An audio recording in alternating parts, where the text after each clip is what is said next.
Salut les coureurs, salut les triathlètes. Aujourd'hui, je vais vous parler de la pression. Je ne parle pas de la bière parce que j'en bois pas. Je vais vous parler de la pression que l'on se met avant les courses et qui nous rend parfois malades ou parfois nous rend meilleurs. Il existe deux types de personnes. Ceux que la pression rend plus forts, ceux que la pression bonifie. J'ai la chance d'en faire partie. Moi, je n'ai jamais été aussi performant que quand cela compte. Quand j'étais lycéen, j'avais toujours les meilleures notes pour les choses qui comptaient. J'ai eu les meilleures notes de l'année sur le bac parce que je me mettais de la pression et ça me forçait à travailler plus dur, à m'entraîner plus dur. Quand je suis passé au sport, j'ai fait la même chose. Alors avec mes moyens, je n'aurais jamais un champion, je n'ai jamais été un champion, mais j'ai toujours réussi les meilleures performances quand cela comptait. Le jour où j'ai passé le bac, j'ai battu mon record en 100 hauteur. J'ai battu mon record au lancer du poids, tout ce genre de choses. Moi, quand je prépare une course, j'ai une façon très personnelle de faire.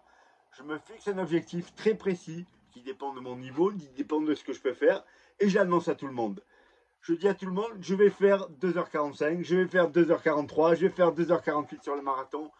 Comme ça, je me mets cette pression tout seul et je sais que cette pression va me permettre de m'entraîner plus dur. Quand j'aurai pas envie d'aller m'entraîner, eh ben ça va me mettre un petit coup de boost en me disant tu as annoncé à tout le monde que tu allais faire ça, tu dois le faire. Et moi, elle est toujours positive cette pression. À l'inverse, je connais des triathlètes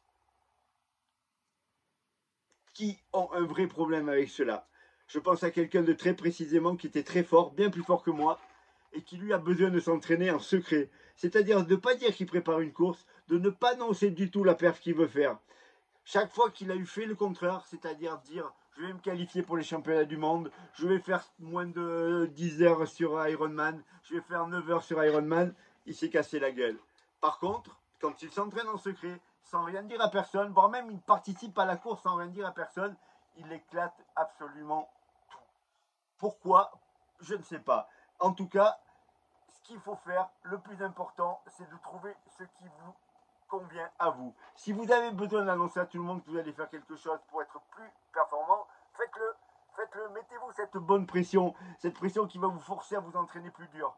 Si par contre vous savez que vous paniquez à l'idée d'échouer, si vous vous dites oh là là, tout le monde va se moquer de moi si je n'y arrive pas, ou des choses qui sont aberrantes, parce que effectivement tout le monde s'en fiche de ce qu'on fait. On n'est pas des champions, la plupart d'entre nous en tout cas, et on n'est pas dans la peau d'un Teddy Riner qui doit être champion olympique, parce que sinon il a toute la France qui va le regarder de travers, parce que c'est un petit peu la mode actuellement. Je vais prendre l'exemple de Cyril Gagne qui a perdu dimanche soir en championnat du monde de MMA poids lourd et qui est il y a une curée sur les réseaux sociaux aujourd'hui, alors que c'est un immense champion, mais il a perdu et les gens se déversent sur leur haine comme pour beaucoup de choses.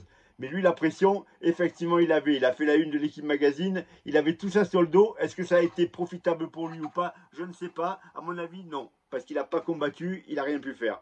Donc, je reviens à ce qui nous intéresse, ce qui vous concerne. Si vous sentez que vous avez besoin de ce surplus de pression, n'hésitez pas à vous la mettre. N'hésitez pas à annoncer à tout le monde ce que vous allez faire. Vous allez voir, vous allez être meilleur. Vous allez aller chercher le petit plus qui va faire que vous passez de la course normale à la course bonifiée. Quand vous avez annoncé un chrono sur marathon et que vous êtes dans le dur au 30e kilomètre, ben il suffit de basculer en mode je l'ai dit à tout le monde, je ne peux pas lâcher. Et moi, ça m'aide vraiment. L'inverse, si vous savez que l'attente des gens va vous paralyser, que ce soit l'attente de votre famille, de votre chien, de vos copains, ben ne leur en parlez pas. Faites ça en secret. Faites votre préparation tranquille. Et puis vous y allez. Et derrière, vous pourrez communiquer. Parce que maintenant, on communique tous sur les réseaux sociaux. Mais il faut le faire intelligemment. Soit avant, quand on a besoin de cette motivation, soit après, quand on la craint.